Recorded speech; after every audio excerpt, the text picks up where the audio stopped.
अस्सलामुअलैकुम वरहमतुल्लाहि वबरकातुहू। आप देख रहे हो हमारा चैनल यूट्यूब मोहम्मद जाफ़र। तो हमारे चैनल को सब्सक्राइब भी कर दें और घंटी वाले बटन को भी दबा दें।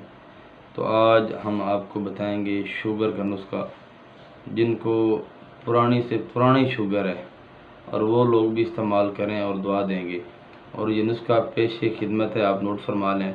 कलवंजी 50 ग्राम, मेथी 50 ग्राम, गुड़मार बूटी 50 ग्राम, करेला खुशक 50 ग्राम, मगज़ जामन 50 ग्राम, काली मिर्च 25 ग्राम। आपने क्या करना है, इन तमाम चीज़ों को अच्छी तरह साफ़ कर लेना है। साफ़ करके और इन तमाम चीज़ों का सफ़ूफ तैयार कर लेना है।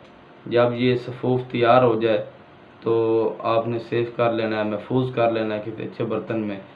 तो फिर आपने क्या करना है, 1 कप आपने ना पानी लेना है और उसको पानी पर आग पर रख पर उसको उबाल लेना है। जब ये पानी उबल जाए और उबलते हुए पानी में ये 5 ग्राम आपने ये सफ़ूफ डालना है।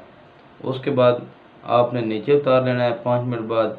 तो जब ये ठंडा हो जाए आपने ये छान कर आपने पी लेना है। दिन में 1 बार पीना है और मुसलसल 3 माह तक आपने ये 1 कप आपने पीना है। तो इंशाअल्लाह अल्लाह ताला आपको शिफाए कामिला अता फरमाएंगे। अल्लाह हाफिज़।